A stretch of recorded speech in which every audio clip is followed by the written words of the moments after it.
নমস্কার, শুভ বিজয়ার প্রীতি শুভেচ্ছা ও বড়দেরকে প্রণাম।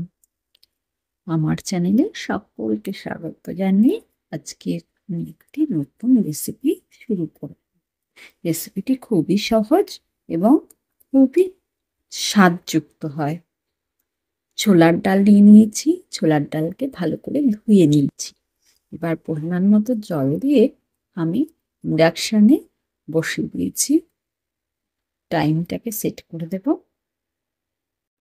টেম্পারেচারটাও সেট করে দেব, তাতে আমার ছোলার ডালটা খুব তাড়াতাড়ি সিদ্ধ হয়ে যাবে। এবার আমি কড়াই নিয়ে নিয়েছি। কড়াইটা গরম হলে আমি একটু তেল দিচ্ছি। তেলটা গরম হলেই আমি এখানে একটু তেজপাতা আর একটু গরম মশলা, গোটা গরম মশলা, এলাচ, দারচিনি, লবঙ্গ আর জিরে ফোড়ন দিয়ে দিচ্ছি। ফোড়নটা বেশ ভাজা ভাজা হলে আমি এখানে আদা, জিরে ও ধনে একসঙ্গে পেস্ট করে রেখেছিলাম, তাই দিয়ে সেটে পেস্টটাকে 2-3 চামচ আমি এখানে দিয়ে দিলাম। যার যতটা ডাল সে তার পরিমাণ মতো দিয়ে ভালো করে নাড়তে থাকবে। মশলাটাকে কষিয়ে নিতে হবে। রান্নার মতো জীবনেও সঠিক উপকরণ আর সময়েই আনে সত্যিকারের স্বাদ। একটি সাধারণ ছোলার ডালও যদি মন দিয়ে রান্না করা যায়, তবে জীবনের প্রতিটি মুহূর্তেও লুকিয়ে থাকে অসাধারণ। যেমন রান্নায় আগুন ছাড়া স্বাদ আসে না, তেমনি জীবনে সংগ্রাম ছাড়া আসে না সাফল্য। আর সফলতা তো হুট করে আসে না, তাকে আসতে হয় ধৈর্যের আছে। যেমন সেদ্ধ হয় ছোলার ডাল। টমেটো দিয়ে দিচ্ছি। টমেটোটাকে ভালো করে এখানে ভাজা ভাজা করে নেব।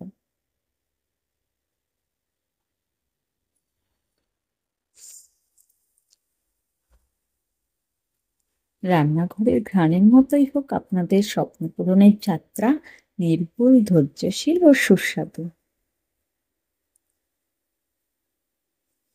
লঙ্কা দিয়ে দিলাম।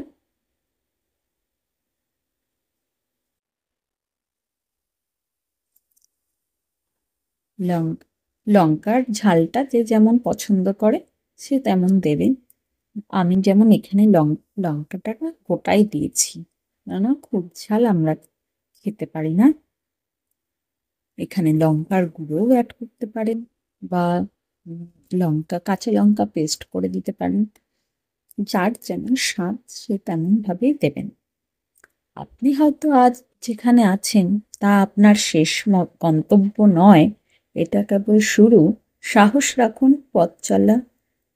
পথে চলতে হবে এবং পথ চলা চালিয়েও যেতে হবে, তবেই আপনি সাফল্যে পৌঁছাতে। ঠিক যেমন রান্নার প্রতিটি উপকরণ গুরুত্বপূর্ণ, তেমনি জীবনের প্রতিটি মুহূর্ত মূল্যবান। একবার ঠিকমতো মিশে গেলে জীবনও হয়ে ওঠে সুস্বাদু ও এক অভিজ্ঞতা পূর্ণ জীবন। এখানে ছোলাটা সেদ্ধ হয়ে গেছে। এবার আমি এখানে ছোলার ডালটাকে দিয়ে দিই, ভালো করে মশলার সঙ্গে মিশিয়ে নিচ্ছি।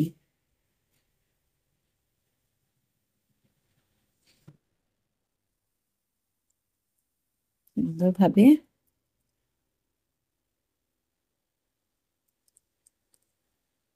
এই এই রেসিপিটি আপনি গরম গরম ভাত বা রুটি দিয়ে পরিবেশন করতে পারেন।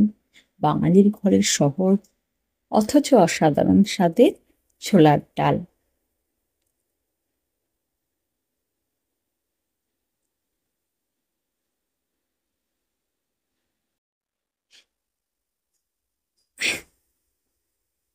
দেখুন কি সুন্দর, বেশ মাখো হয়ে গেছে।